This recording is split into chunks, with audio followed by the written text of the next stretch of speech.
so we are live here with Robert. Robert, welcome to the discussion for tonight. And we're going to be covering just a whole range of topics and, questions from the people that are tuning in. We can see your feed. I just started seeing some of the comments hit my screen here. If you guys are having any issues with the audio or concerns with the picture or any of that kind of stuff, just put it in the comments section. We'll make the adjustments as necessary, and we'll go from there. Um, let's see here, Robert. So let's go ahead and kick this off with some of the questions that we saw in the Twitter feed. Uh, I'm getting a little bit of feedback on my audio. I don't know if the people listening to this are getting that. Robert, are you getting the feedback on the audio, or is it just pretty clean? Nope, no feedback. Okay. I hear you loud and clear. Okay. Sounds good. Okay. So one of the first things that I'm gonna cover because it came up as one of the questions was, what is the most legit case against Bitcoin? And there's a lot of people that are constantly asking these questions. It's real easy to just not ask that questions because it's convenient for people. But let's hear your thoughts. I'm kind of curious how you think through this. Yeah, I think, yeah, first of all, with the fiat currency standard that we're on today, it's not, although a lot of people think it's just sort of natural to have government money and that government, you can't really have a currency without a government. That seems to be the general mode of thought today, by a lot of people, by your average person. But in fact, as you know, we know, and most Bitcoiners know, money started as a free market selected technology. So people naturally decided what was the best technology for moving value across space and time. And that technology that was selected ultimately was gold. And really, government currencies, paper currencies, were just arose as warehouse receipts or redemption tickets for gold or other monetary metals, effectively. So I think the only case against Bitcoin today would be an immediate, coordinated global reversion to the gold standard by every government worldwide, which would, and this would need to be coupled with a global coordinated uh, illegalization of Bitcoin, which you can't really illegalize Bitcoin per se because Bitcoin is just information, so it's protected under freedom of speech rights. But you could disparage it. They could subject it to a slander campaign, saying it's, which they already somewhat do, saying it's for drug dealing, terrorist financing, sex trafficking, etc. Um, but you would need to do all these things, I think, in a global, coordinated, and concerted manner, as in moving all fiat currencies back to a gold standard, so repegging them to gold, while simultaneously disparaging Bitcoin across the board. I think that would be the only way to try and stop its expansion at this point, only because the knowledge of what Bitcoin is not very well diffused into the world. People still don't understand it by and large. Um, but that said, this, we'll get into more of this later, but the halving event next May for Bitcoin actually takes its measure of its soundness as money will now be on par with gold as of next month, effectively. So time is really running out. If government was going to try to make a move and stop Bitcoin, um, I think they're down to the 0 hour if they could do it at all at this point. And frankly, we've never seen governments behave in such a coordinated, concerted way ever. So I don't think it's actually feasible, but possible if they could do that. Yeah, I often say at this point they have almost got such a strong incentive structure to not come to the table collectively, mostly because of the fiscal spending side that you see, for them to then be held accountable to some fixed peg on the fiscal side Mhm. of the house. is where it comes off the rails for me from an incentive standpoint. So like every one of these countries are outspending the tax revenues and the tax receipts that they have. So what in the world is going to make them all come to the table and believe each other that they're now all of a sudden just miraculously going to change their spending habits and effectively their election habits Yeah. of how they get Yeah. reelected, right? Voting money into their districts. So yeah, I'm with you. Hey, and I got that note there. My audio is a little low compared to Robert's. I can actually adjust my mic boom. That might be a little bit better. Let's try that out. Adjust the knob over there. All right. Yeah, and that sort of dovetails into the game theory behind Bitcoin, which I feel like once you grasp that, you really start to see it as somewhat inevitable. Um, a lot of people call it, it's like a prisoner's dilemma for nation states, as in they can't ignore Bitcoin. It's already sort of monetized enough in real time to where they can't ignore it. And the fact that such a disproportionately large benefit accrues to the earliest adopters of it um, really instigates this prisoner's dilemma situation where each nation state is sort of looking at their own interests and one another's behavior strategically, such that they realize if they adopt early, they can benefit from something that's seemingly inevitable over the long run. So, and if you couple that with too, like once these individual policymakers have some skin in the game or hold some Bitcoin, it really changes their view on it, right? Once they've got um, exposure to the asset, they tend to kind of start singing a different tune as far as when it comes to legalization or assimilation into the economy. Hey, just so you know, I'm messing with my sound here because I'm seeing some comments in the feed saying that my audio is a little messed up. So I'm going to try to stick on a headset Yep. to cut down on echo, and we'll see how that goes. Oh yeah, I can hear the.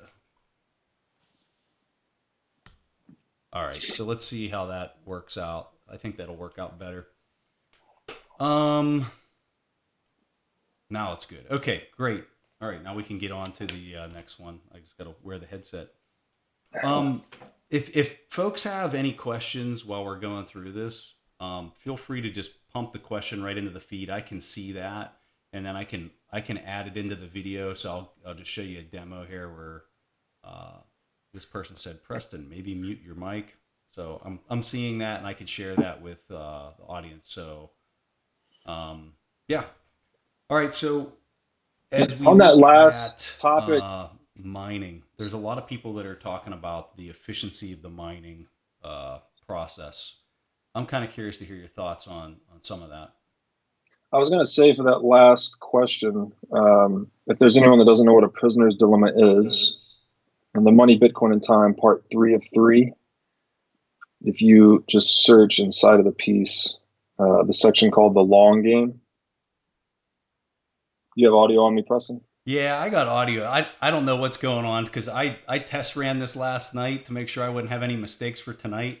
But what I did do was have a Skype call. So I'm really sorry. I'm messing you up, Robert.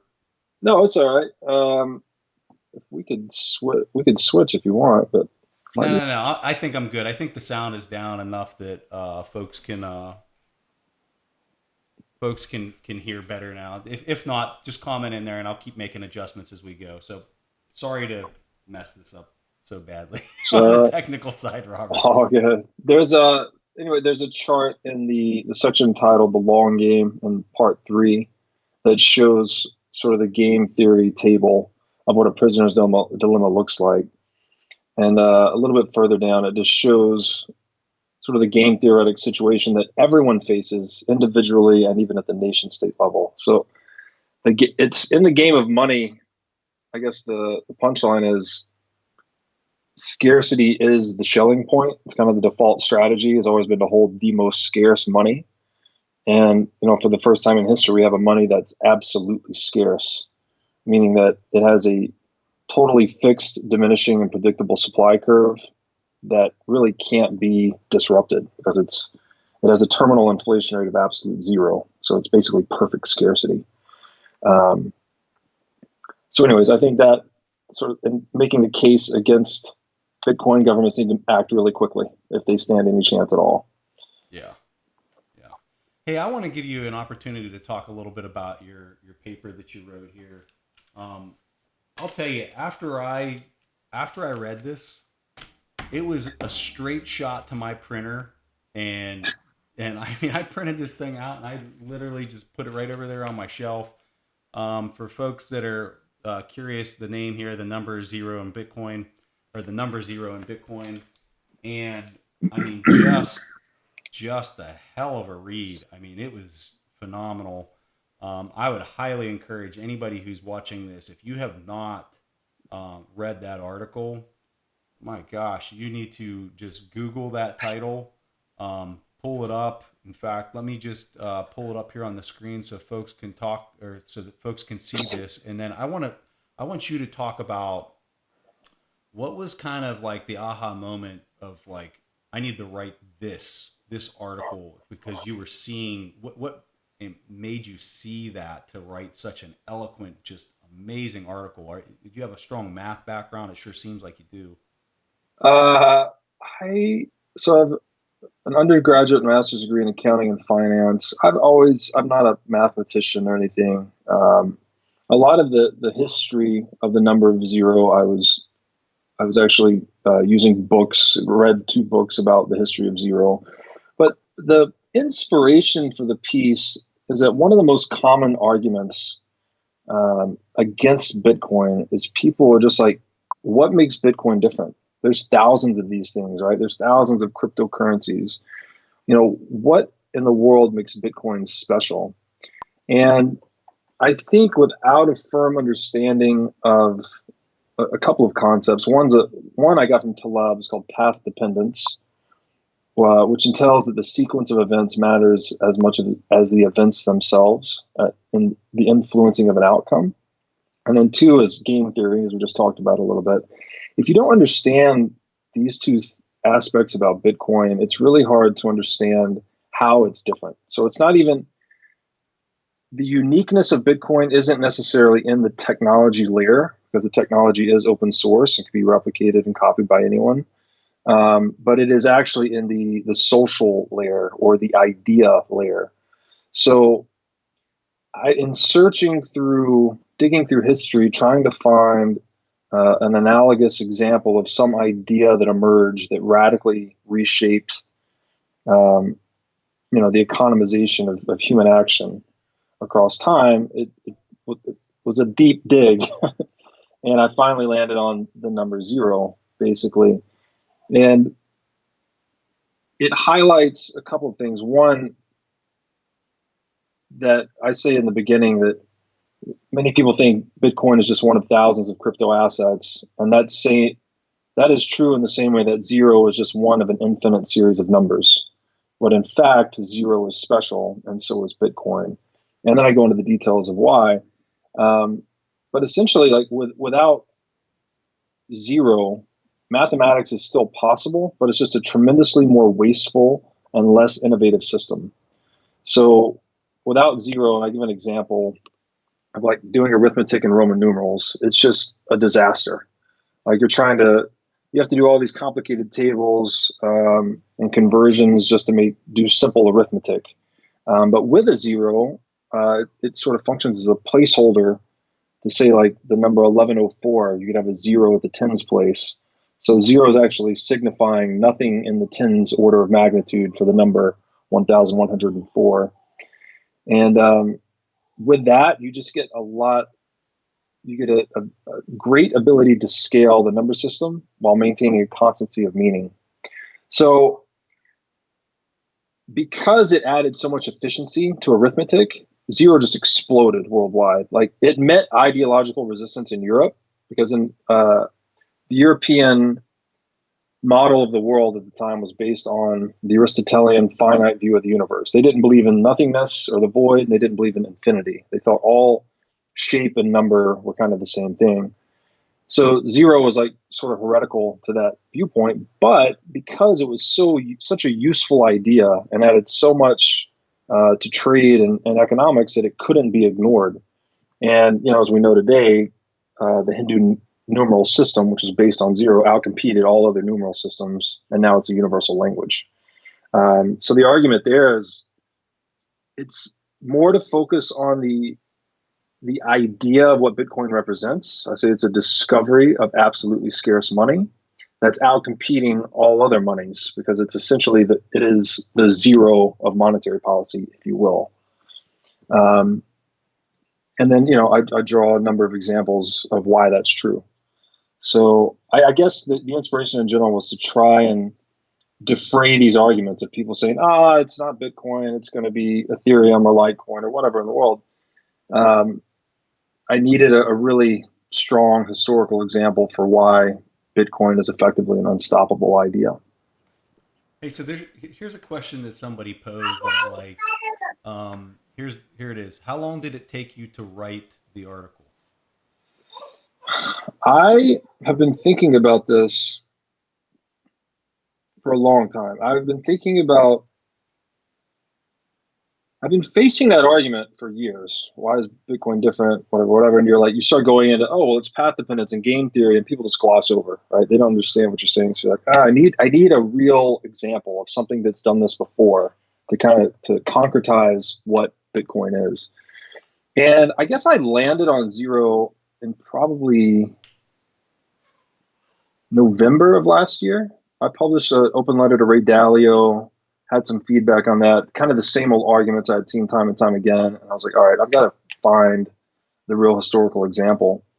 And then I don't know how actually I found it. I was just digging, I just found it. And then actually reading these books about how much zero changed the world really opened my eyes to kind of how profound it is. So started ideating it in November. I put pen to paper in January. And then I wrote steadily more. The last week or two, I was really working hard to get it done. And like we were talking about a little before the show, you have to kind of write fast, bad, and wrong. Just get stuff on the page at first. And then the trick is in the editing. You have to edit it 4 or 5 times. And I've also found that to get the eloquence on point, you need to read it out loud to make the sentences sing. And preferably if you got, family members or someone that will listen to you. That can be really helpful. And it also helps to have a really good editor. And I had some good friends help me edit. So one of my favorite books on writing is just a really simple, The Elements of Style is the name of the book. Love that book. Yeah. And yeah, it's very obvious that you've read it. Yeah, it's so well written.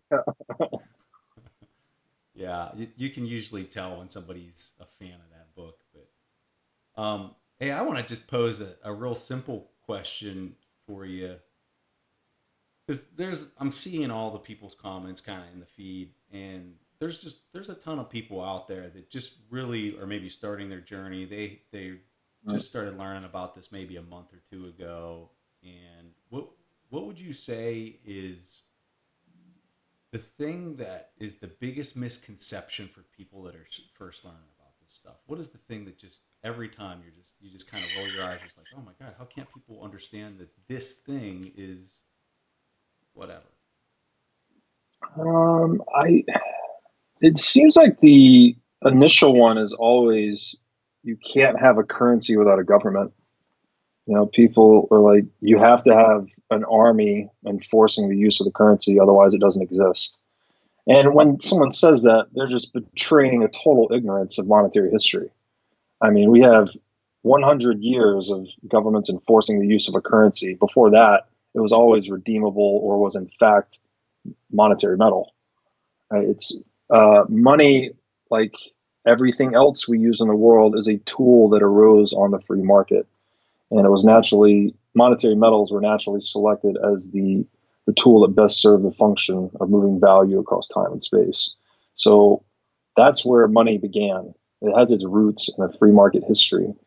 And this, past 100 plus year experiment we've had with central banking that got us into fiat currency in 1971 is the anomaly. Right? We had 5,000 years of commercial history facilitated by money. 4,900 of those were free market based money.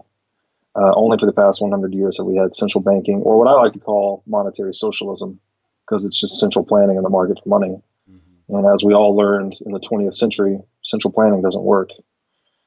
So that's what I think is happening today. We're just seeing central banking come unraveled. Yeah. All right. I'm going to go ahead and pull a question here from folks. Let's see what we got here. Okay. Let's take this question here. This is a pretty basic question. What is the special ingredient that Bitcoin brings compared to other digital currencies? Um, in a word, path dependence, in a hyphenated word, path dependence. And I would encourage you to read the piece about that. But it essentially means that the order of events influences the outcome. And this is especially true when it comes to complex systems like economies, for instance. And the real simple example that I give of path dependence is that if you take a shower and then dry yourself off, you get a much different result than if you dry yourself off first and then take a shower. So the actual order of events really does matter. And there's sort of two ways, once you get so far down a particular path, there's only two real ways to change the inertia or momentum on that path. And there's a pull method where you can introduce a technology that's, say, 10x better, right? There's a giant prospective gain for users in the market to switch to this new technology. Or there's a push method where you could actually have a very organized group of human beings or government sort of imposing the change. But this path dependence tends to insulate things from disruption because people just become accustomed to using it. So I think the example I give in the piece is that imagine if say the United Nations or a world government organization tried to enforce a switch to a new standard electrical outlet size worldwide all at once. Like suppliers, manufacturers, consumers, everyone would push back and refuse the change unless there was some prospective gain, some incentive to do it, or unless it was just forced upon them, right, by some organized, super efficient, potentially cruel organization. So things in the socio-political domain, they actually tend to influence the technical. And with Bitcoin, it was released into the world at a time when there was no awareness of anything like crypto assets or Bitcoin. It was, a lot of people heard about this thing really early on and they wrote it off as a joke. There had been a lot of attempts at digital cash, non-state digital cash, but nothing had ever put together the magic recipe, if you will, to make it work. So I guess actually to answer that question, the thing that made it work was proof of work at the end of the day. The way to anchor money into reality via requiring a real world energy expenditure. That's what makes it work. That's what gold mining is. That's why gold was money. It was the hardest thing to produce. So no matter how much time and energy you allocated towards its production, its supply increased the least, the most slowly and the most predictably, which made it the best and most sound substrate for pricing things against. It was the best measurement of value because it was the most predictably supplied money, effectively. So proof of work is what made Bitcoin work. But then what makes absolute scarcity possible, which is incredible, is the difficulty adjustment. So the more resources are allocated towards Bitcoin mining, the more difficult the algorithm becomes, such that it maintains a fixed course to that predictable supply curve that asymptotically approaches 21 million by the mid 22nd century. And that's just incredible, right? That's, if you could imagine us trying to mine gold, and the more time and energy we allocated towards mining gold, the more difficult the gold became to extract. It's like an ever receding horizon. The harder we chase it, the harder it recedes, such that it is always issued on a very fixed and diminishing supply schedule. So that, like from a game theoretic perspective, where scarcity drives the value and utility of money, that makes Bitcoin kind of a perfect money. So It's interesting that you say that because when we're looking at what's happening right now at the price, where you had a ton, I mean, we hadn't seen such a massive uh, pooling of hashing power offline that we saw on this previous difficulty adjustment where it went down negative 15, 16% mhm, since 2011. And so yeah, what's interesting about how the economics of that play out is because you had so many people pulling rigs offline and that 10-minute block speed that everyone's anticipating that's mining that for their flow of receiving payment for to pay their electrical bills yeah, is now 12 minutes, which is a 20% reduction in the flow of how they're receiving payment. It'd almost be the equivalent of gold miners that are showing up for work and all of a sudden they're getting 80% of the paycheck they were receiving the day before in order to perform their labor. And so yeah, you have an interesting dynamic there where the flow of those coins that are being put onto the market for sale or for the miners to then sell and convert their fiat to sale. I just find that whole piece just so elegant in the way it's executed. Um, it's mind yeah. boggling. It's totally mind boggling. It's the first living, breathing money, right? It's adaptive. It adapts to Yeah. human behavior. So the harder we chase it, the more difficult it becomes. The less we chase it, the more easy it becomes, such that it always adheres to that perfectly predictable supply curve. That's fucking amazing. I mean, It's insane. there's no money like that in history. Yeah. I mean, it works like biology is what it works like when you look at how your It body does. adapts to its environment. So like Yeah. if you if you drink Coca-Cola every single day, well, it's not the best thing for you, but your body adapts in order to Mhm. receive that in a certain way. And now it might not be advantageous to long-term health, but your body's Yeah. adapting to that in order to deal with it. And Yeah. it does this in many different ways for people that study biology a lot. Hey, I want to Yeah. throw this question up here because this is going to be fun to hear your thoughts on it.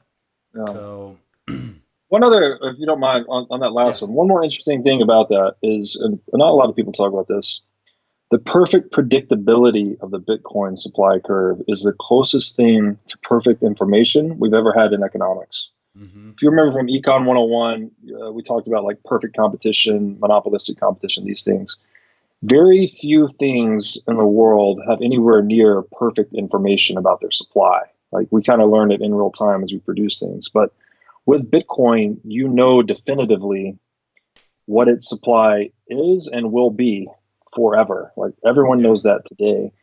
So I think that does a couple of things. It generates this reflexivity that's unprecedented because you get these giant FOMO waves, which are um, these bull peaks, and then I think over the long term, it's going to have this other effect: is as this thing, you know, but continues to operate successfully and build more of a Lindy effect, more of a reputation, more trustworthiness across time, I think people are going to start front running that supply curve.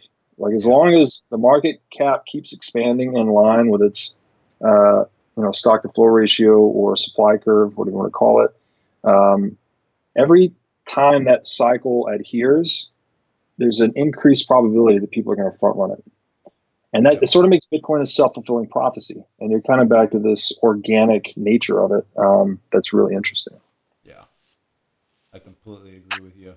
All right. Let me get back to that question that I had here. Hey, first got to give a shout out to the brother-in-law, no coiner, who's going to become a coiner here within the next 6 months. John, welcome. Pre-pointer. All right. So Everybody's a here's the pre-pointer. question for you, John. Or I'm sorry. Question for you, Robert. What do you think of Plan B's stock to flow model? Um, I think, first of all, I did really good work. The statistical analysis on it is sound, it's co-integrated, et cetera, et cetera. That said, um, I think it's not working right now. I don't think. I'm pretty sure we're below the stock to flow model, but that's just sort of one perspective on the whole thing. And March 12th, that Black Thursday event, we had this huge global flight to safety, rush into dollars. I think that is clearly what drove the decoupling from the model predicted value. I don't think it is broken per se, but it doesn't necessarily account for those exogenous events like that. Um, Well, and and if I can add something to what you're saying there, so if anyone who studies Ray Dalio a lot, everyone knows his economic machine video accounts for money being two things. One, it's credit, which spends like the monetary baseline, and then you have the monetary baseline. And what people don't realize is that credit piece of it makes up a significant portion, especially when you're in an expansive period of time. And so when you get into a liquidity event where now there's a rush to the monetary baseline, which is only one of the two pieces of that, the other dries up as impairment on balance sheets. And so all along, that model that has been that's been charted, and there's been no break in the model. I mean, you're actually very close to what the model's predicting right now at like 8,600, and I think the price is at what 60 or 70. Or where's the price? 6,700. When you're looking at that as a percentage wise, you're well within the normal volatility around that price. But I think what you saw there was you saw that credit, you saw that impairment on the balance sheets, and you had an adjustment as to what the world was considering as money yeah, changed and contracted because some of it is not monetary baseline dollars. And so when I look at how the model's been charted over the last 10 years, you've been in this expansion period where money is expanding, and you haven't seen these really tight liquidity events happen like we just saw that was a result of the derivatives market from the supply and demand piece. So mm, to me, it's right on track. I mean, not too much of a change from the way I'm seeing it at all. yeah. I think the next big milestone is that end of 2021 prediction of around 100K USD. But yeah, to your point, in these liquidity crises, the analogy I like to use is if you imagine driving down the freeway and a big fog rolls in, such that your line of sight has been significantly reduced. That's effectively what happens when economic turmoil sets in. There's just a great deal of uncertainty in the world, and that's what money is. Money is an insurance policy against uncertainty because it's an instrument of pure optionality in the marketplace. Lets you buy anything you want. So that slowing down of the car is like a movement into cash. And when you have that happen all at once, markets aren't actually. This is another thing. People think markets are just kind of consensus driven. Not really. The prevailing market price is a consensus of the most motivated buyers and sellers, not the majority of buyers and sellers. So things can have a really sharp drawdown and a sharp rebound, as we saw with Bitcoin and some other asset classes. Um, and it's not to say that those types of events won't happen again. I mean, the existing financial system it's got a lot of breakages in it.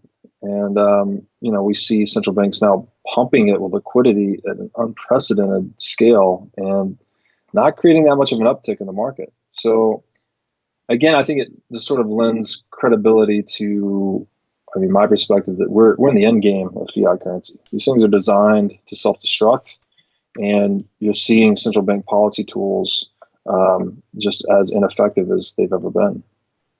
When I'm looking at all the printing that's going to have to happen in the coming year based on all the impairment, I mean, people are seeing this 6 trillion that they're talking about here in the U.S. and the other trillions that you could add into that globally. And from my vantage point, you have not even hit the iceberg yet. Like Mhm. the water that you're in is just getting colder. Yeah. Because the amount of damage and impairment that you're going to have across corporations, across personal incomes, and then at the municipality level is just that's the thing that's not even going to hit for another 6 months from now is the municipality failures. Because Mhm. come on, if you're a state government or local government, you can't print your own currency. You're relying on the federal Yeah. currency, right? And I just can't imagine what the printing is going to look like, and how the government's going to decide as to who gets it and who doesn't. Like the fact that you have Boeing right now stepping in and immediately the first week, they're asking for $50 billion, no strings attached, right? Unbelievable. This is the first week. Yeah. And when you're looking at how does all this work itself out, and you're looking at the fact that, I was listening to an interview with Bill Gates, who's been more right on this than any person on the planet, as far as I'm concerned. Clear back to his comments in 2015 saying that this is a major concern and something that the world needs to be doing about this. But one of his comments that just struck me as being like, oh yeah, this guy gets it, was he goes, just to, once you figure out what the vaccine is, in order to put it out at scale across the whole population, you need to start constructing that facility, which is a major facility for a major new drug. You need to start building that facility today, and you don't even know what molecules or handling is going to be required in order to get that thing up to speed once the vaccine is discovered, in order to start pumping this out at the volume and the scale that's going to be needed in order to start curing this. Because I think it was in Singapore, I saw either today or yesterday, they're now back on quarantine. They were on quarantine. They stepped back from quarantine. Now they're back on quarantine again because there's no cure to this thing. So I think the thing that the population's not ready for is, you might get the all clear in May, the beginning or the middle of May or whatever, saying, all right, everyone back to work, let's go. Only to find out that in the middle of June, there's another quarantine. Hey, this entire city shut down. And so when you see that violent back and forth of expectations, especially for people that are in skilled labor that have been laid off, that now are just like, I have to find somewhere to work or I'm going to not be able to make my payment on my house, like just basic things.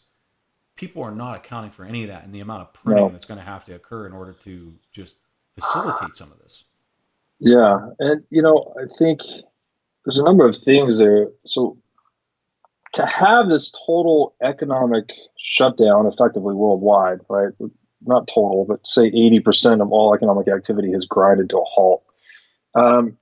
You can't tolerate that for long in a society laden with debt, right? So now we're back to one of these fiat currency problems or fiat diseases where it actually incentivizes the accumulation of debt. And debt, as we all know, it fragilizes you. If you completely stop producing an income all of a sudden and you have debt to service, then your runway has been dramatically shortened. Yeah. I mean, that's being affected basically worldwide right now. And then two, to get into the virus itself, and I don't know how many people realize this, but it was China's suppression of the original outbreak when it first happened in Wuhan. They did not disclose it to the world, right? They tried to contain it themselves. They sort of silenced the media in and around reporting the story. They allowed flights and travel to continue in and out of Wuhan while the virus was initially spreading. I think there were 6 or 7 million flights in and out of Wuhan. That's what facilitated the global pandemic state we are in now. Like the situation we are in is a direct result of China's state suppression of the story, right? Had there been more of a free market bottom up response to this, less of a top down authoritarian, heavy-handed maneuver, I think we would have responded much more quickly to the disease and quarantined ourselves much more quickly. We gave it an incubation period.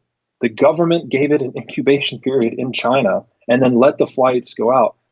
So the way I see this through my lens is like, this is highlighting so many insufficiencies of the state model in our world today. If you want to find inefficiency in the world in any industry, just go look at any government.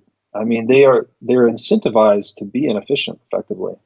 Yeah. And for me, this pandemic of one, it's breaking us because we're so burdened with debt, which is a direct consequence of state monopolized money, fiat currency. And then to two, see this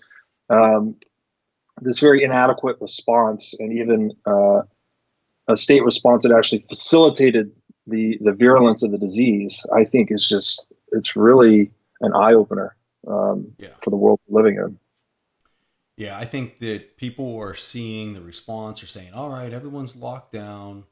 We're gonna once we get back to work, all these companies are gonna have huge demand signals and all that." Dude, I am Yeah, not there. I think, and I don't mean to sound like an alarmist by any shape of the imagination. I'm just looking at what this thing is, how it spreads, the lack of symptoms that a person has while they're contagious, the fact that there's no vaccine, the time that it's going to take to get a vaccine, and I just think that this thing's going to wreak havoc on the economy in the coming 12 months. Um, so yeah. and the solution when you have 0% interest rates is that you print more money is the solution. That's pretty much all that's left. And so Uh, when we're talking about Bitcoin and you're looking at that setup, right, it's yeah, pretty crazy. yeah. That is the solution under a centrally planned market for money, right? And there's another question that comes up a lot is people would say, well, if we were in a Bitcoin world and governments couldn't print money, how would we respond to this? Like, well, if we were in that world, people would likely have a lot more savings because hard money incentivizes you to save it. It That's right. appreciates year over year. Prices decline year over year. So you have a huge financial incentive to, save money, to hoard cash uh, for situations exactly like this, for the uncertainties of the future. So, for me, it just highlights the fragility of the fiat currency complex. Yeah. Yeah, just the fact that you're seeing businesses fail in the first week, Mhm. and we were quote unquote at the very top of the economic bull market, right? A 10-year bull market that was literally going parabolic.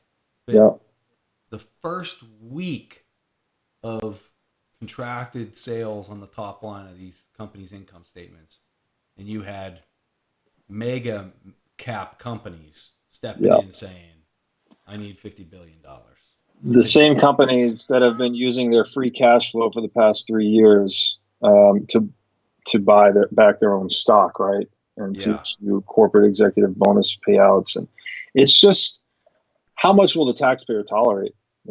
We just keep footing the bill for all of these corporate shenanigans. I just, you know, there's a separation of skin in the game, effectively, where all these gains are being privatized at the government and um, corporate and Wall Street level, and when the losses happen, as they are now, they're being socialized onto the world through inflation. And I think as soon as people realize that cycle of criminality is a direct consequence of fiat currency, that's what drives adoption of Bitcoin in the long run. yeah. Hey, It's so not let's an talk. economic story, it's a crime story, right? This It's a is the crime. greatest plundering of the Commonwealth repeated again and again throughout human history. It's crazy. Yep. I mean, it all. Warren Buffett has a really famous saying: "Show me the incentive structure, and I'll show you the action." And boy, Absolutely. you could not get a better saying for fiscal and monetary policy globally when you have no peg. When no one has a peg, they're Yep. incentivized to act this way. They're Yep. incentivized Absolutely. in order to manipulate their currency so they can have cheaper labor inside their domestic country and to perform labor and export that labor in order to create goods and services that are more competitive so that their GDP goes up. And Yeah. so it makes total sense when you understand the incentive structure of why we're here. Yeah. How And hard would anyone work if they had a money printing machine in their bedroom? It's all about the incentives. yep. Hey, let's talk about a topic that I'm sure a lot of people will like to hear about: escape velocity. Escape velocity. I assume we're talking about Bitcoin. Yeah, we're talking about Bitcoin. So, what do you think escape velocity is? Yeah, so I would interpret that, escape velocity clearly is the speed necessary to exit the atmosphere. And in a Bitcoin context, I interpret that as at what point has Bitcoin gone beyond a point of no return towards what a lot of people call hyper Bitcoinization, which would just be a global monetization event of Bitcoin where it starts rapidly outcompeting all other fiat currencies and alternative stores of value. Um, and I there's this is there's a lot of speculation about when this might occur, but I think what a concept that I get from my favorite author, who's Nassim Taleb. Tell everyone go out and read all his books twice. Start with Anti-Fragile. The guy is just super prolific. He's like the Aristotle of our day. Some analogy like that. He's great, but he has this concept. I think it's an Anti-Fragile called the minority rule, and it basically says that an obstinate minority can actually impose its preferences on a sufficiently indifferent majority. And we talked about markets earlier, how it's not the price is not a consensus of the buyers and sellers. It is the most motivated buyers and sellers in a moment. That's what the market price is. So one of the examples he gives was that in 2008, a single $50 billion order in the stock market, which was less than 0.2% of the stock market's total value of $30 trillion, caused the market to drop by almost 10%, causing losses of about $3 trillion. So it just shows how like a very small nominal amount of market value, if there's um, enough motivation to sell, can move the market disproportionately. Right, can knock off 10% of the total market value. Another way I like to think of the minority rule is science and the scientific method. Like science doesn't advance by proving hypotheses. It advances by disproving hypotheses. It literally, whatever can be disproven is removed, and the body of knowledge left over is science. So it's whatever remains after we've removed everything else. And in Bitcoin terms, another example he gives real quick is about, he talks about kosher meats and how, say, like 3 or 4% of the population eats kosher. Yet in New Zealand and South Africa, you see exports at like 80 or 90% of kosher meat. And that's because people that eat kosher will only eat kosher, but people that don't eat kosher will eat kosher or not. They're sort of indifferent to it. And so as long as the costs are relatively similar, that it makes suppliers and supply chains more efficient to just produce one type of good. So they'll lean towards kosher meat as long as everyone's just sort of indifferent to it. So in terms of, and that rule, that minority rule, where the preferences of the opposite majority get imposed, I'm sorry, the opposite minority get imposed on the majority, tends to kick in around 3 or 4%. So if you have 3 or 4% of the population that has a very hard nosed about a particular preference, that preference can be imposed on the majority. And so in terms of Bitcoin adoption, if you're looking at it in terms of number of hodlers, quote unquote, worldwide, you'd be looking at between 210 and 280 million people worldwide would be its sort of escape velocity. Or what I think is a more probably apt analogy for it would be market capitalization. And for store value worldwide, the low end estimate is about $80 trillion, which I think is around M2. The high end, which includes some other things like oil and real estate, gold, offshore banking, things like this, is around $280 trillion. So I think if Bitcoin gets to a market capitalization, say on the low end between 2.4 and 3.2 trillion, or on the high end between 8.4 and 11.2 trillion, you've hit that escape velocity. And as far as how long that will take, I think that low end estimate of say $2 trillion, we could breach that possibly in the next bull run here. I think that is, if I recall correctly, a $400,000 Bitcoin is around an $8 trillion market cap. So you'd be talking about $125,000 Bitcoin to hit that $2.5 trillion market cap. And don't you think I mean, my personal opinion is that it's not just the protocol and the incentive structure inside the protocol that's going to drive us into those price ranges, but it's also going to be the external factors. So we just saw what a blow up in the derivative market can do to the price. Why couldn't you have something in the opposite direction also impact the price if you have certain events that take place? Call it just total loss of trust because you have government just printing at obscene levels in order to cover the QE because they can't allow interest rates to go up. So let me give you an example. So my expectation in 6 months from now is you're going to have so many defaults in the loan in the real estate space that these governments cannot allow interest rates to go up. Well, they're going Yeah. to have to be a buyer at any price in order to keep interest rates at 0 to 1% in order to allow the prices of all this real estate to stay where it's at and also to protect just people. I mean, most people have all their net worth in the value of their home. So Yeah. you start letting those prices fall, which is a function of interest rates. They just can't do it. So they're going to have to be buying QE at levels that we haven't even seen, Yeah. like not even close to what we've seen.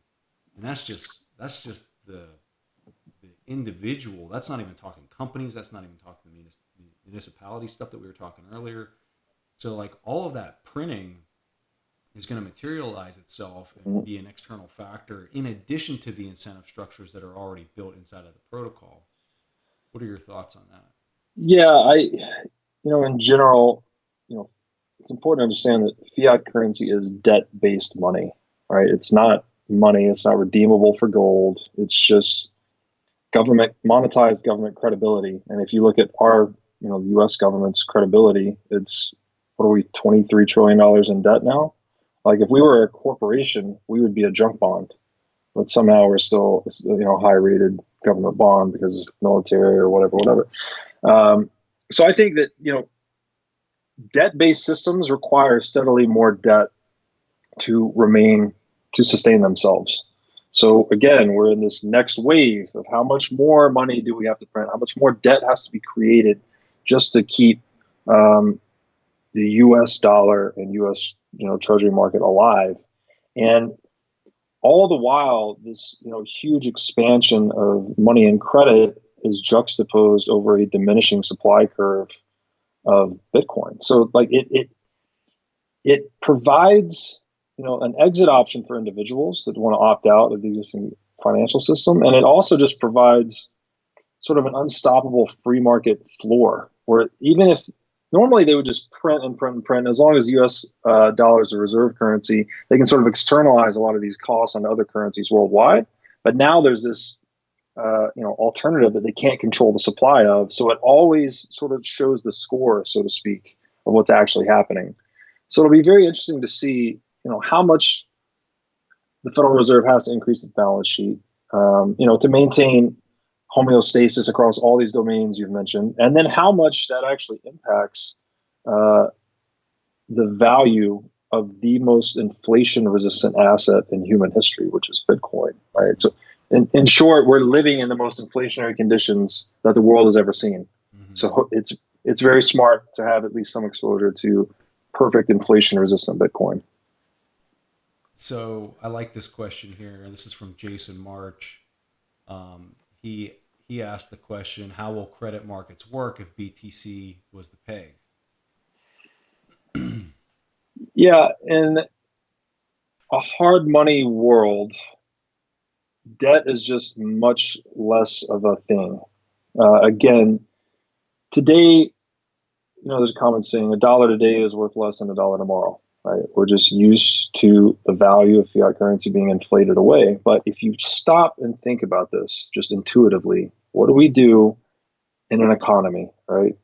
We trade with one another to increase our collective productivity, such that over time, the things we produce, like this desk, should be easier to produce in terms of total man hours necessary to produce it as we get smarter, as we get better, as we become, as we increase the division of labor, as Adam Smith would say, right? In that world, in a hard money world where you've got, say, a predictably low and slow supply of gold, pricing the productivity of mankind, prices should naturally decline year over year. As our productivity grows worldwide, prices should decline. That's just the way that's what the base function of the economy is to increase our productivity and decrease prices, decrease cost of living.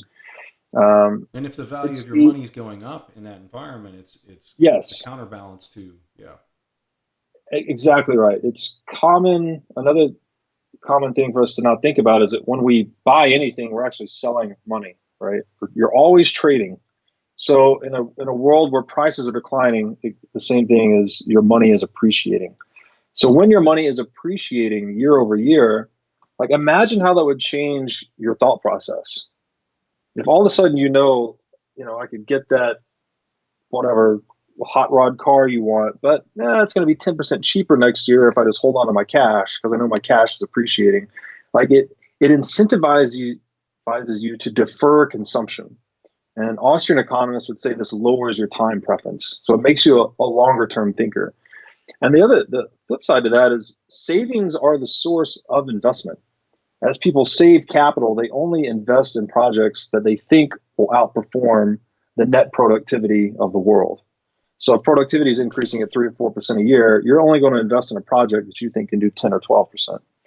So to answer the question, I think the credit markets become much smaller overall. And in that space, I think Bitcoin will serve as the ultimate form of collateral, right? It's super liquid. It's immediately verifiable. Um, in a hyper Bitcoinized world, even a world where it's a few 10, $5, $10 trillion in market cap, it's much more stable in price. I think, you know, gold today is the pristine collateral that underpins central banks and nation states. I think Bitcoin will quickly fill that role. But in general, I think people will be much less reliant on debt and more reliant on savings in a hard money world.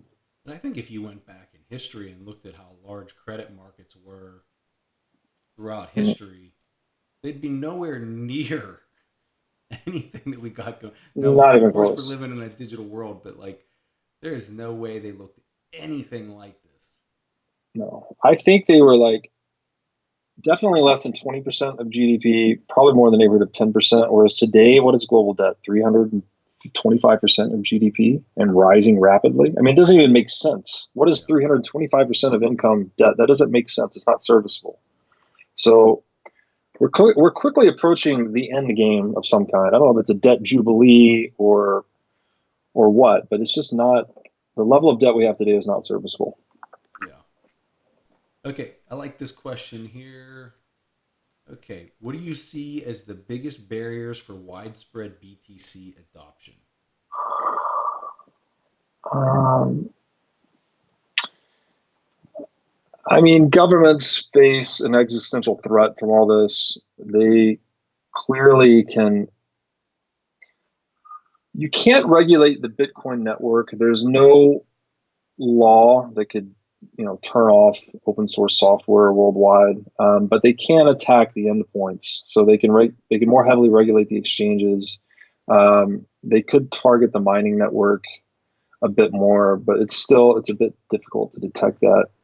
Um, so I think government is definitely a roadblock, assuming they choose to be. But back to the game theoretic side of Bitcoin, which a lot of people are pushing for this, is they're trying to get Bitcoin in the hands of policymakers, actually gifting them Bitcoin and sending them educational materials, things like this, which I think is a pretty good strategy of just getting these guys to have skin in the game. That can sort of change the tide a little bit. But I think the other hurdle, there's a lot of promise in the Lightning Network, which is a second order protocol that allows you to move Bitcoin. Basically, you can settle with finality in Bitcoin instantly versus waiting for, say, 6 on-chain confirmations, but you sacrifice a slight degree of the trustlessness associated with it. So we need more time and development at that higher order protocol level to make this thing super user friendly.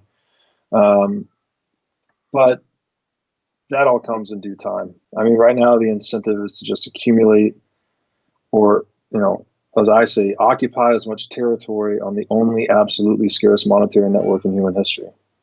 The strategy has always been to hold the most relatively scarce territory, and now we have absolutely scarce territory, and that's the new game. So if I was going to take a crack at that one, just I'm kind of curious to hear your thoughts on this. So, a few months back, I can't remember how many months ago this was, but for whatever reason, Mark Cuban decided to pick on me with Twitter. And well, I guess I threw the first shot, and then he was firing back, and it was quite a back and forth. But one of the things that he said that just kind of made me roll my eyes was he goes, in my stadium, I allowed customers that are coming into the basketball stadium to pay with Bitcoin, and at the end of I don't know how many months, you know how much money I had? I had $700 of revenue that I raised from people paying with Bitcoin, and I'm thinking to myself, this dude does not understand that this is not about the transaction level. This is layer. This is about the most fundamental core layer of settlement between central banks is what this is all Mm, about. Because there's no peg, and yeah. you've got runaway inflationary policies that are really driving the world mad. And I just couldn't understand how somebody with such a significant amount of revenue that comes through the door um, just is totally missing the boat on what this is all about. And I think that it's a common misconception that a lot of people have is they think that this is about buying coffee, or this is about Yeah. like it is not about that at all. Yeah. I'm just kind of curious to hear some of your thoughts on some of those ideas. No, I agree that, and again, there's not much of an incentive to spend it right now. So those are concerns that are a little bit longer term. But yeah, it is base money for a global digital non-state economy. That's what Bitcoin is, right? It's disruptive to gold. We're not disrupting even the US dollar here. All fiat currencies worldwide are pyramid schemes built on top of gold. All right, they used to be redeemable for gold. They are no longer. In this pyramid scheme, the central bank profits from lower tier banks. Each bank profits from banks lower down the pyramid, and then you have consumers at the base level of the pyramid who have the maximum amount of wealth confiscated from them via inflation. That's what fiat currencies are. But Bitcoin's not competing even with fiat currencies. It's out competing gold. So I guess that's what makes it hard to Mm-hmm. digest for a lot of people. It's so profound, and you have to have knowledge across a number of domains, but especially on the Austrian economic side, which no one gets in school. Yeah. I have a master's degree in accounting and finance. There's never heard a peep of any Austrian economics my entire educational career. Um, but with the the beautiful thing about Bitcoin is that what used to be this philosophical debate between Keynesian economics and Austrian economics has now been converted into a real life market test, and it's just being proven. That hard money is superior to soft money, effectively. Well, my reply to him when he said that he only had $700 or whatever, Mhm. I and he was like, "Listen, you don't have to." This was the comment. He goes, "You don't have to convince me. You have to convince all my neighbors and everybody else. That's who you've got to convince." And I said, "No, Mark, you're wrong." I said, "Where you're going to change your mind is not when half your stadium is showing up and paying with Bitcoin." I said, "Where you're going to change your mind is when the market cap goes over $1 trillion, Uh, and you still got $700 worth of people paying for their seat at your games in Bitcoin." I said, yeah, "That's when you're going to change your mind." that's Because right. it's not about that. It's not about Yeah. that at all. Hey, I want to put this question up here. I like this because I think a lot of people have this same concern. This is from Benny. He said the biggest doubt I have about BTC is what did we miss about BTC that guys like Ray and Buffett and the government are seeing, or that they're looking at. I want to just take a stab at this really fast before I throw it over to you. Maybe it's not what they're seeing, maybe it's what they're not seeing. And you got to understand it from their vantage point. They are multi-billionaires. They're some of the richest people literally walking the planet. And so this is how they view the world. They're looking at their income statement for the companies that they run, and they're seeing that the top line's continuing to go up. They're seeing that they still have margins, right? Like from their vantage point, the old system is working. It's Um, continuing to churn things out. What they don't see is they're looking at the political dynamics that are playing out, and they're just saying the world's going mad. Like this doesn't make sense. But the thing that they're watching closer than anything is that income statement, the balance sheet, the cash flow statement of their companies, and those look normal. They're operating, yeah, for like Buffett, for example, he's got his Geico and he's looking at his float and what he used to be able to go out and get 5% on his float back in the 2007 timeframe in the bond market. Now he can't get any of that because the real rates are nothing. And so that's why he's sitting on so much cash. He's sitting over $100 billion in cash. So those guys they're positioning themselves in a manner where they're being asked about this Bitcoin thing, and they're just like, listen, like governments control money. Like anyone who thinks that that's gonna change are kidding themselves, and they're just writing it off at that point. They don't need to dig in and find an alternate solution for making money. They're making money. They're crushing it. They're crushing it better than anybody's ever crushed it in the history of crushing it.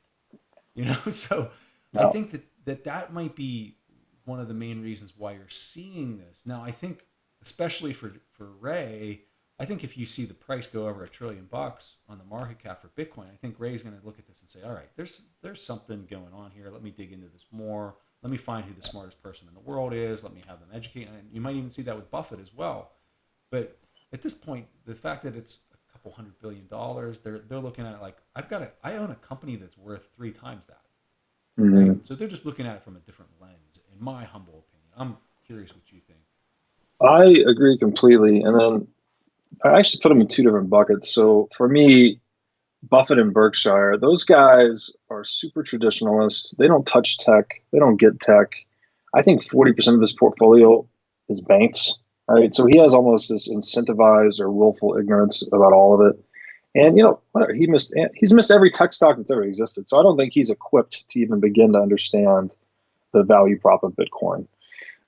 Ray, on the other hand, is super smart guy, has this amazing ability to digest complex economic concepts into a palatable format. His writing and research is great. I actually wrote an open letter to him, and it's called An Open Letter to Ray Dalio Regarding Bitcoin. And I went through the principles outlined in his book and explained to him how Bitcoin is an idea meritocracy, which the idea meritocracy is the cultural paradigm that Ray's book is centered on and that Bridgewater, his firm, practices effectively. And the idea meritocracy is composed of radical truth, radical transparency, and believability weighted decision making. And I went through some other principles, but Bitcoin is that. It's radically truthful. It's radically transparent. The decision making is made by people with skin in the game. So Ray really fascinates me that he can have such a bullish position and perspective on gold, but does not have the same perspective on Bitcoin, because ultimately the valuation fundamentals are very similar. Like if you understand what gold is and how gold emerged, then you should understand the value proposition of Bitcoin. So with Ray, I agree that maybe it's just a little too small for him to carry at the moment, but when it breaks a critical threshold of say $1 trillion market cap, he almost certainly will take exposure to it. Yeah, I think there's another. What's interesting about Bitcoin? It's sort of I said it's this kind of resurgence of ancient wisdom and modernity, and I think I don't. This is my kind of a theory I have. I think in the digital age, because we all have like all the world's library at our fingertips and readily accessible, and information's kind of super fluid, that we're rediscovering our roots in a lot of places. So you see things like yoga and meditation and paleo diets and Ayurvedic medicine. All these things from ancient cultures and traditions are making a resurgence in the modern world. And it's interesting to me that Austrian economics, as a school of thought, is the distillation of all the world's ancient wisdom on economics. And now it too is sort of making a resurgence in Bitcoin into the world, which I think is really interesting. And there's a book. This is written by Carl Menger. I think it's called On the Origins of Money, and it's a great read. I think it's a free PDF online on Mises.org. It's very short, maybe 20 pages, very short. But he basically says that when new monies emerge, there's a very small group of people that understand it has superior, what do you call, salability characteristics, which basically means exchangeability. And that small group of people sort of forms the kernel around which other people gradually adopt the money. So I think we're just in the very beginning of that for Bitcoin. Like, very few people understand what money is at all, how it got started. I mean, I would say less than 1 out of 100 would know it. It takes a lot of digging. You don't learn it in school, um, due to a number of reasons. There's all kinds of problems with the education system we won't get into, but they don't teach you about the origins of money, to say the least. And I think these guys like Warren and Ray are just a product of that environment. They came up in this game where the points are denominated in fiat currency. And so long as that game works, that's how they play. But now an entirely new game is being built. I totally agree with you. I know, like, you study Warren, and I mean his big thing is find a business with an enduring competitive advantage and buy it at a great price. Period. And so I think from his vantage point, he's like, hey, we could change the currency to whatever you want to use. I don't care. But as long as I have a business that has an enduring competitive advantage, that I purchase at an attractive price, the currency can change to whatever we want. We could be using seashells, and I'm still going to want to own the equity of that business. That's how he sees the world. He is not somebody who wants to dabble in currency trading and stuff. This is not his forte. It's not the thing he likes to focus on. And so, I mean, I think that's why he's just looking at Bitcoin. He's just kind of shaking his head. He says, I don't, like. Yeah. Yeah, it's the same with Amazon. He just didn't get it. Yeah. Yeah, I totally agree. Let's cover. Okay, you have a thing here in the notes. Does Bitcoin hoarding create a liquidity crisis? Does it stifle innovation? And I really like that last part there because I have some opinions on that. I'm curious where you see Yeah. So there's like, I guess an old, and this is like pre-central bank propaganda too. They used to accuse these people for being miserly and like hoarding gold and saying it restricted money flow in the economy. But one thing to really understand about money is that, again, in a free market where there's a fixed, or say a relatively fixed supply of gold, for instance, and then there's fluctuating demand based on uncertainty, right? The more uncertainty in the market, the more demand for money there is, along with some other factors, but that's kind of it. Where those supply and demand curves cross is the natural interest rate of money. Interest rate is the price of money. At what price is it being lent out into the market based in on a free market. demand? In a free market, not in a centrally planned socialistic central banking market. Absolutely correct. So in that world, the idea that someone could hoard money and constrict liquidity, it doesn't make a lot of sense because the free market has a mechanism that directly incentivizes holders of money to lend it out. So if there's a bunch of people, even if they sort of agreed to collectively hold money and not lend it out, sort of like a cabal or whatever, as demand increases against that supply of money, the interest rate goes up and up and up and up, so that you have a fixed or a growing financial incentive to lend it out. So that increase in the natural interest rate becomes a natural incentive mechanism for holders to lend money into the market based on the liquidity needs. And that's just kind of a free market balancing mechanism for liquidity constraints. So I don't think that is as big of a concern.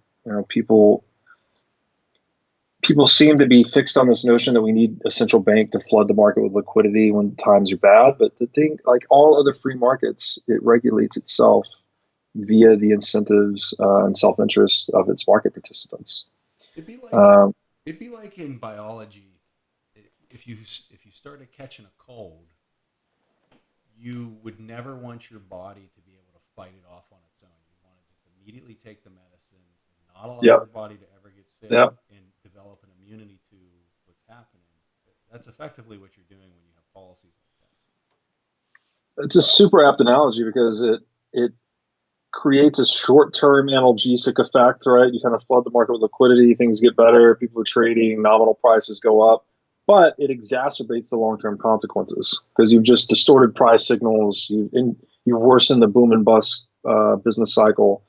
So yeah, it very much is like taking, I guess, putting a bandage where a more holistic cure is warranted. Immediately, yeah. Yeah, and then the part about does it stifle innovation? Again, in a hard money world, you're incentivized to save money, and savings are what underpin investment. Savings are lent out to be invested in projects that people think will outpace general productivity growth. So, increased savings lead to increased investment, lead to increasing innovation. So, Bitcoin would actually incentivize savings and accelerate innovation. Um, and the other thing that I tweeted a little about this the other day, the real interesting side of Bitcoin that very few people get today, and I love this quote. I think Connor Brown said it. A lot of people think Bitcoin wastes energy, but Bitcoin consumes wasted energy. So what it actually does, Bitcoin becomes this energy buyer of last resort. And it's kind of like the ultimate unemployment relief program for unused or underused energy sources. And it acts as like this perpetual bounty program for energy, for innovation and energy production, because anytime you can produce energy at a lower cost than market, you have a direct financial incentive to do so. So if you can find a way to harness solar energy more cheaply than someone else, you can now take that competitive advantage and go mint digital gold with it. So it's this perpetual worldwide incentive program to become more energy efficient. And again, getting back to the purpose of the world economy, like energy efficiency and productivity, they're interchangeable terms. The more we can drive down the cost of energy and drive down the cost of living, the less hours per week we all have to work, right? If we could produce energy super cheap, you could compress people's work weeks from 40 hours down to 30, 20, so on and so forth. So Bitcoin is this really, it hasn't stood the test of time yet, but it's driving this renaissance in renewable energies. And I think it's likely to continue compressing the cost curve of energy going into the future. So the analogy I like to use is where fiat currency has an incentive schema that causes a race to the bottom in terms of currency devaluation, and that nations compete to print money as quickly as possible to acquire scarce assets before the currencies become worthless. Bitcoin sort of converts that incentive schema into a race to the bottom in terms of energy cost. So it gives everyone a direct financial incentive to produce energy more efficiently, as doing so gives them a license to mint digital gold coins. Like that's a really, really big deal. And I don't think anyone has come to terms with how profound that's going to change society. That's totally nuts. Yeah, from the innovation standpoint, when I look at, and hopefully my sound is better now. If it's not, comment in there, and I'll make more adjustments. Uh, but when it comes to innovation, and I look at the last 80 years, you really kind of go back to the Bretton Woods Agreement in 1944, whenever the U.S. dollar got pegged to gold, and since that time, the U.S. and the globe has had an inflationary policy. And when you have an inflationary policy that's run for that long, 80 years, we'll call it, let me just push my mic a second, turn it up even more. Okay, let's see if that works. So when you have that inflationary policy and still soft. I'm sorry, I'm looking at the comments. Let me just check one more time. Okay, so when you have that inflationary policy and you run that for 80 years, you even if you run it for 1 year, when you have an inflationary policy in place, what you're doing is you're incentivizing people to make capital investments. You're incentivizing people to go out and innovate, because if they sit on their money, it's going to be worth less the next day. So when you run that policy for 80 years straight without any hiccups, and the reason I would say that it's run for the 80 years is because from 1944 up until you came off the gold standard, they were still running inflationary policies then, but they were actualizing the inflationary policies by adjusting the money multiplier versus the amount of gold that was sitting in the treasury. So you effectively had the same policies from 44 to 71 that you've had after 71, because they were acting like there wasn't a peg even then, because they were adjusting that money multiplier and forcing more and more cash into the system, which More leverage. incentivized. Yeah. And when you think about the entire world pegging themselves to the dollar, which was then pegged to that same gold that was being debased through the money multiplier, you effectively had a global incentive structure that incentivized innovation like we had never seen collectively on a global scale ever. Okay. So you run that, and then you run it clear out to where we are today, from 44 to today, where you've had this inflationary policy that has systematically produced this incentive structure to innovate.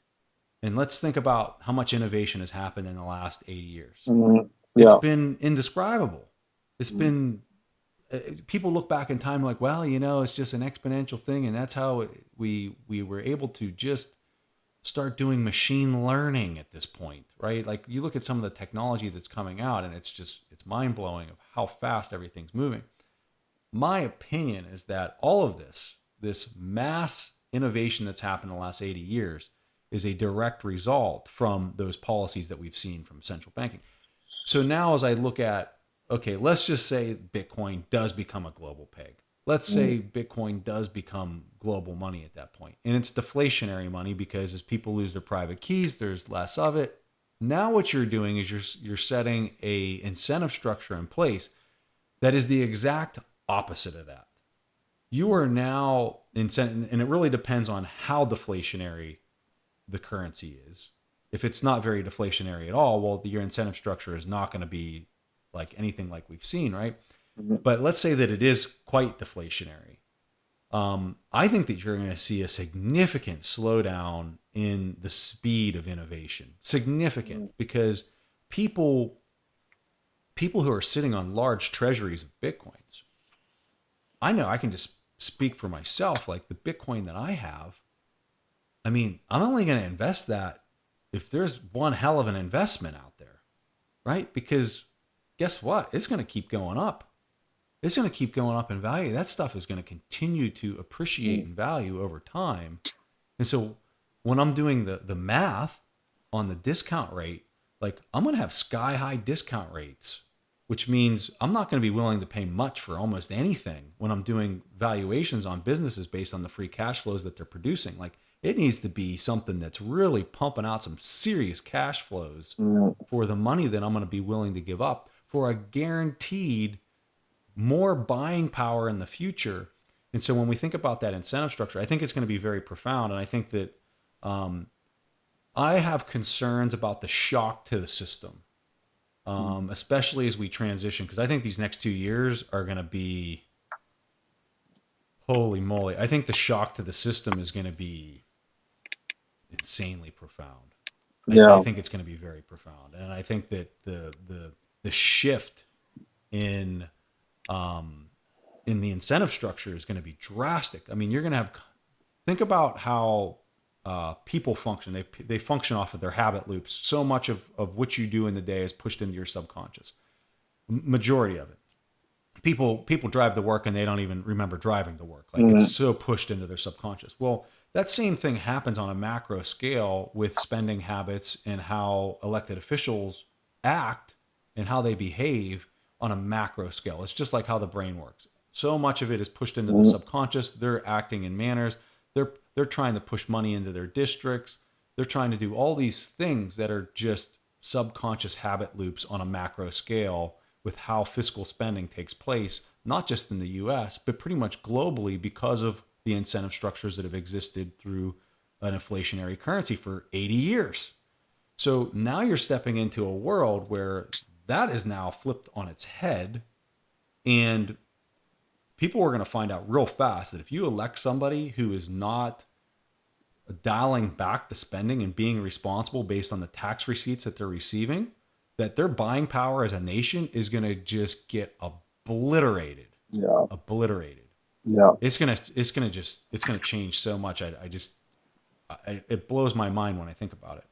A couple of things. Have you had the opportunity to read the Bitcoin Standard yet by Safi Dinamos? Yeah. Did you read that? So I have to disagree with you on the inflation driving innovation piece. So I do agree, and this is as with socialism, right? Socialism, basically, as an economy that is adhering to one plan, can mobilize resources and people much more quickly because it just sort of has a dictated plan. We're all pulling this direction. Let's go. Whereas capitalism, every market participant is operating in their own free interests. So things don't move suddenly in one direction, but it's a much more sustainable model, right? Because people are cooperating and competing across time, across reliable rules. So when I look at the past 80 years of inflationary monetary policy, what I see is there's been this extraction of wealth because inflation it's just taxation without representation. It's theft ultimately. It's you're stealing value from people that receive the money last, right, and giving it to the people that receive the money first, which is called the Cantillon effect. So I think what you've seen in the world, and the argument in the Bitcoin Standard is that most of the 0 to 1 innovations, using a term from Peter Thiel, were actually created in the 20th century, the 19th century and early 20th century when we were on a gold standard. And that the 20th century was actually just the one-to-many expansion of those innovations. So the actual scaling up, the marketing, the infrastructure build. But the innovations themselves, the original inventiveness, most of them actually occurred under a gold standard. So I would argue that under a hard money standard, the incentive schema actually, again, it makes you think longer term, and it makes you think more about savings and being much more savvy with your investment, such that projects that are deserving of capital actually get allocated capital. Whereas in a fiat currency model, you're always trying to get out of cash. When times are good, you're always trying to be in stocks or be in this or be in anything but cash, because cash is the only thing losing value, right? You've inverted the whole purpose of money. The first function of money is to store value, and you basically compromised it completely with fiat currency. And so what this does is you're distorting pricing signals. So these critical signals and feedback loops that entrepreneurs rely upon to adapt to underlying shifts in economic reality are broken. Right, so you get we have this unicorn club now. All these billion-dollar companies that have produced no revenue. You've got even in the public markets, you have companies like Tesla is more valuable than any other car manufacturer in the world, and on like 1/10 the revenue. Things like this. So you get massive price signal and valuation distortion, which just creates negative feedback loops. And I think this most recent unwind is a great example of that. We had the quickest drop in market history because we had the quickest expansion in market history the decade prior. So it's just increasing the volatility and decreasing the truthfulness of price signals. So I think that under a Bitcoin standard, it will benefit society not only being a hard money reliable savings technology that will underpin accurate allocation of capital and pricing of risk, but it also, the monetary network itself serves as an incentive, a bounty program, if you will, for cheaper energy, so that everyone on Earth is now hunting for cheaper, underused or unused energy assets. So all these things, there's a sort of a confluence of factors that lead to Bitcoin being the greatest driver of productivity in economic history. I think this person's comment here is perfect for us to. Here, this person wrote, "As to innovation, you guys are probably both correct on different timelines." I'll take that. Yeah, it's. I love this quote about the comparison between socialism and capitalism. They say if you want to go fast, go alone, and if you want to go far, go together. When you go with one plan in socialism, it's you're moving really fast because everyone's pulling in the same direction, but it doesn't go very far because things change. Whereas capitalism, people are all the feedback loops are very tight, so people are constantly adapting to reality, so it can go very far. And that's why, if you're looking for longevity, free market's always superior to a centrally planned market.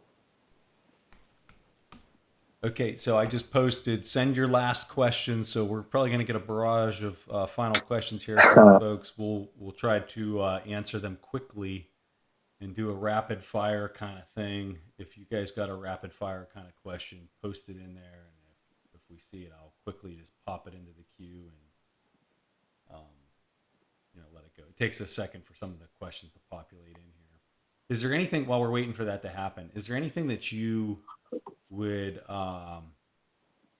like to just, how do I say this? A pet peeve that just you hear over and over again that you just want to take a hammer to while we're waiting? About Bitcoin, it's About definitely Bitcoin. these, smart money guys telling me it's blockchain, not Bitcoin. I'm just like, they're the Yes. only market proven use case for a blockchain is Bitcoin. That's it.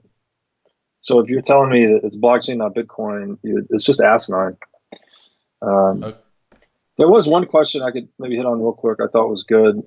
Uh, said, when does Bitcoin turn into the risk-free rate of return, and when does capital start being the price of capital being risk-adjusted yield in Bitcoin terms? Like, what will the Bitcoin market cap oh be yeah, when that that was on happens? our Twitter, I think.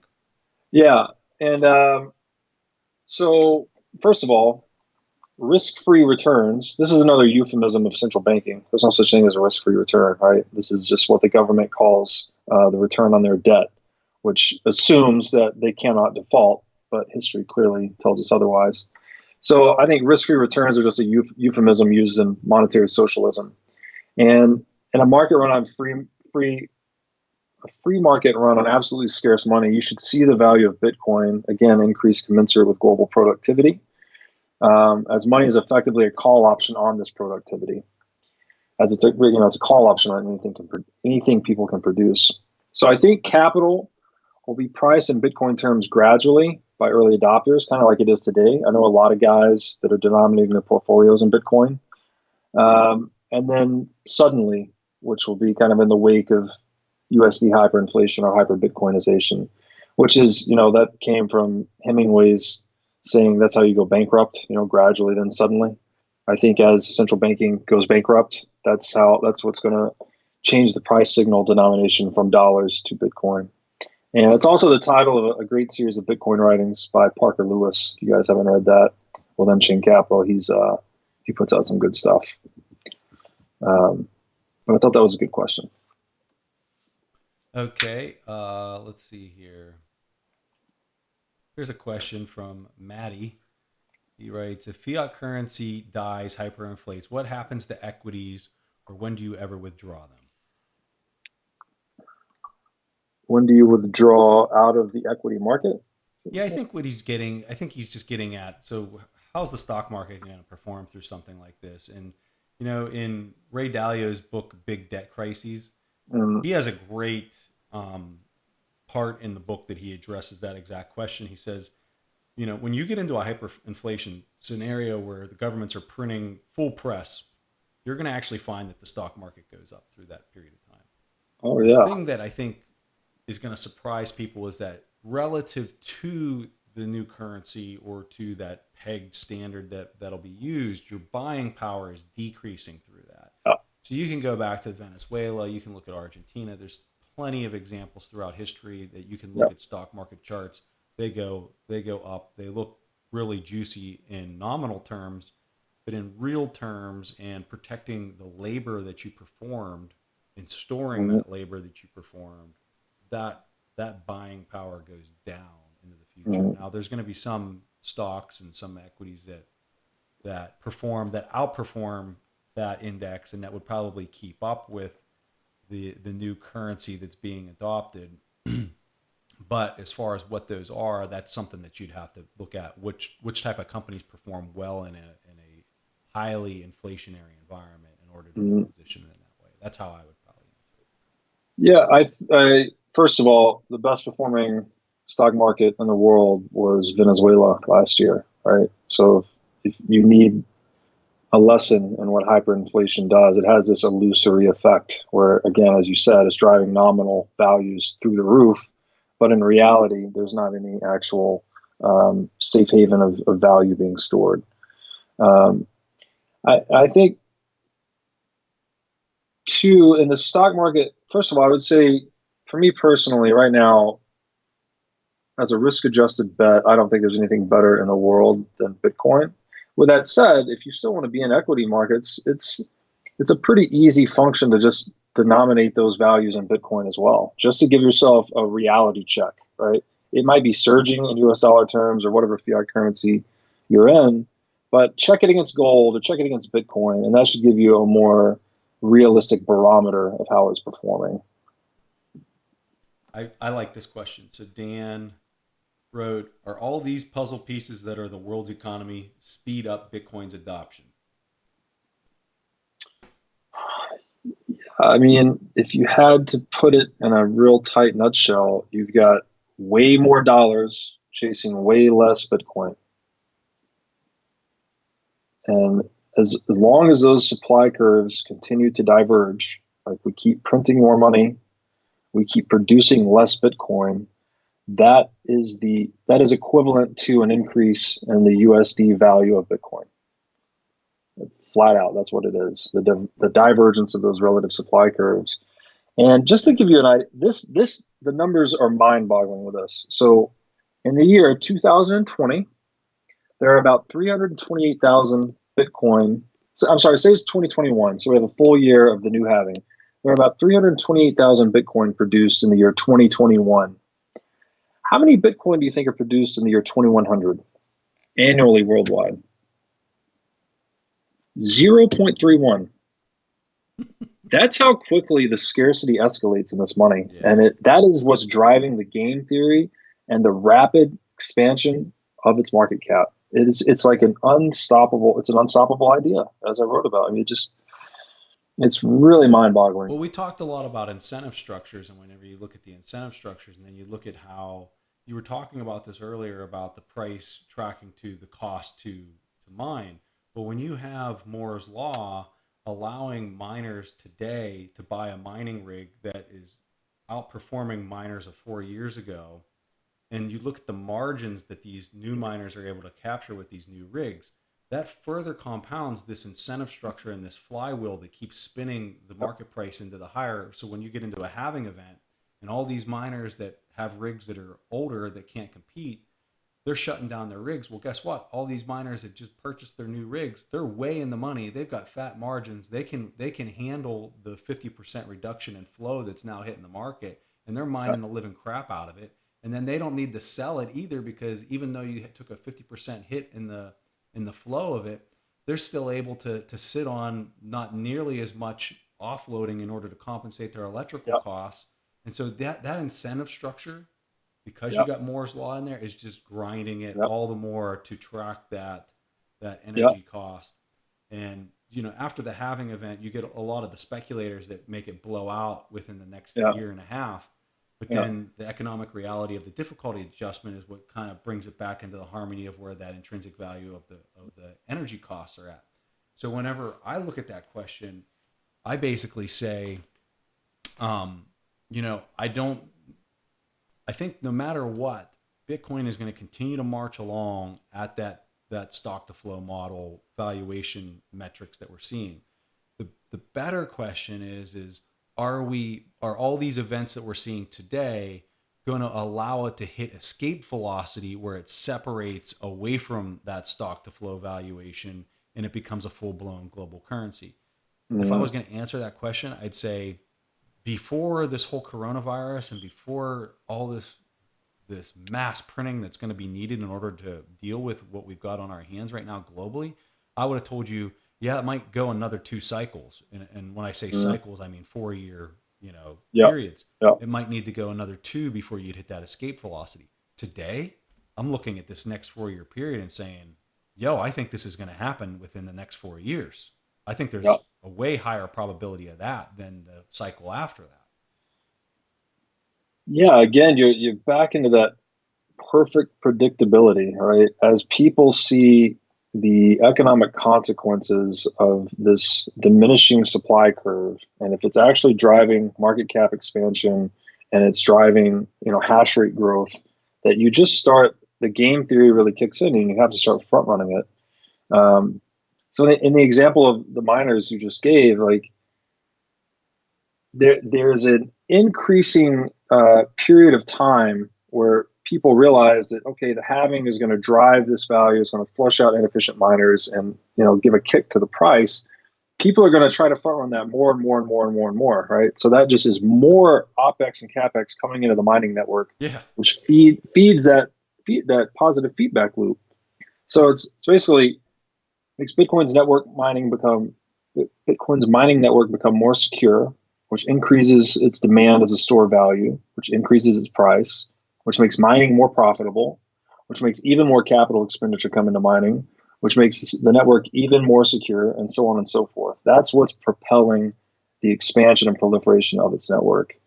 And it's just like nothing we've ever seen. We've never seen anything like this. It's a living, breathing, absolutely scarce digital money. And it's taking the world by storm. It's It's the taking fastest growing asset in history. Yeah. People are still disparaging it and writing it off, but it's growing across all metrics. Yeah. When you look, so I'm just gonna pull up a chart here and hold on one second. I gotta share my screen. Okay, I think everyone can see my screen. So I just have the BTC price pulled up here, and I'm gonna set it since the start of the year. And this is what I find so fascinating about this. So here's BTC. Let me add the S&P 500 in here. Okay, we got that in there. And then let's just add gold in there to kind of show people what kind of performance we've seen. And this is from since the start of the year. Okay, Bitcoin since the January 1st of 2020, Bitcoin is down 3%, 3.3%. When you look at gold, it has outperformed Bitcoin, which is the first time in the last 10 years that you've seen an outperformance. Now our measurement here is 3 months, but it's Mhm. at a positive 6%. The S&P 500 with trillions of dollars of insertion is at negative 23%. And so whenever I look at this and you then look at the narrative of, oh, it's internet money, it's fake magic internet money and this and that, and it's tulips. And it's like, you do realize that since the start of the year, this thing has absolutely murdered the living hell out of the S&P 500 in one of the Yeah. most devastating market blows we've ever seen. So if it was tulips, then why the hell did it outperform it by 20% to date? And I think it was last month, for the first time in history, the S&P was more volatile than Bitcoin. Yeah, So which is that's a big crazy. milestone. That's a huge milestone. It's crazy. Uh, Anyway. yeah. Um, I encourage people that don't get it or resist the idea or whatever, instead of trying to impose it on them, I say just keep asking the question, what is money? And just follow that rabbit and keep following it for hours and hours and read everything you can get your hands on. I would say read whatever you want. I would say focus on the Austrian school. That's going to get you the truth. You can read the Keynesian too. Actually, they have a terrible case for what is money, so that might help you see the light as well. I But want just to keep asking that question. I want to share my screen real fast one more time. This is the hands down the best resource online for your journey from an education standpoint. Jameson Loop is the name there. Just type in his name and type in Bitcoin information or resources with Jameson's name, and Jameson it's gonna be the Lopp, first thing that actually. pops up on Google. And this thing goes deep. If you wanna study any question that you possibly have, you can find it on this resource. I promise you, I have no idea how many hours worth of information in here that will Yeah. tickle your fancy. There was another question actually. Uh, Someone said they're going to be approached by a lot of friends and family over the coming months that want to learn more about Bitcoin. What are the three educational resources you would point them towards? And I'm going to shamelessly give four. The first Yep. one I would give, which I think is it was my best attempt to make it as easy as possible. I have a pinned tweet on my profile. It's a tweet storm of 62 tweets, but I try to go from zero to what is money, what is gold, what is Bitcoin, to just give people a general understanding of what it is in 62 tweets. So if you can get someone to read that, I don't know what that is, less than 1,000 words. I think that's a good start.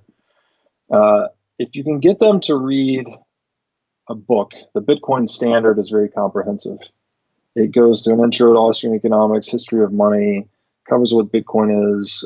It's really good, very comprehensive. For someone that maybe understands Bitcoin or understands crypto but doesn't believe Bitcoin is different, there's a great Medium article called Unpacking Bitcoin's Social Contract, written by Hasu, that's Hasu. And he just explains why Bitcoin forks are non dilutive, and he explains why Bitcoin's rule set is basically optimal and how money is a social phenomenon. So he describes the social contract theory behind Bitcoin, which is kind of the idea behind it more so than the tech. And then if you want to get into, even deeper into the idea, that latest piece that I wrote, The Number Zero on Bitcoin, it just describes why absolute scarce money is an unstoppable idea that's disruptive to central banking. It's what distinguishes Bitcoin from all other crypto assets, and why the path dependence that led to its emergence basically prevents it from being disrupted. And it draws a lot of parallels between the discovery of the number zero and how it disrupted the church, and how the discovery of absolute scarce money is disrupting the Fed. So I think those are really good resources too, for depending where you are on your learning path. All right. So give people a handoff where they can learn more about you. Yeah, so I'm on very active on Twitter. My last name is Breedlove. That's BREEDLOVE. My Twitter handle is Breedlove22. I post there about Bitcoin, economics, philosophy, things like that. And then most of my writings I will post there, but I'm also on Medium. That's where all my essays are published. And then you can check us out, check our website out, is parallaxdigital.io. That's PARALLAX digital.io. We have a resources page as well, and a blog, and a few other pages that you can check out. And I'll just tell you, folks, like print this thing off, read this. This is the one article that I've got here from Robert, The Number Zero in Bitcoin. It is a hell of a read.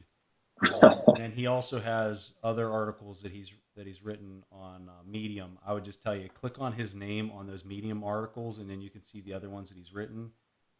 It is well worth your time to go in there and read his thoughts. They're they're pretty incredible. So, Thank you so Robert, much. yeah, oh, my pleasure. It was a pleasure and an honor to have you here to chat. And I know just from the comments that folks enjoyed hearing some of your thoughts. So really appreciate it, and really Awesome. appreciate all the comments and questions that you guys have there. This is really a lot of fun for me, and I'm sure for Robert. And we need to Yeah, this do was a more of these. blast.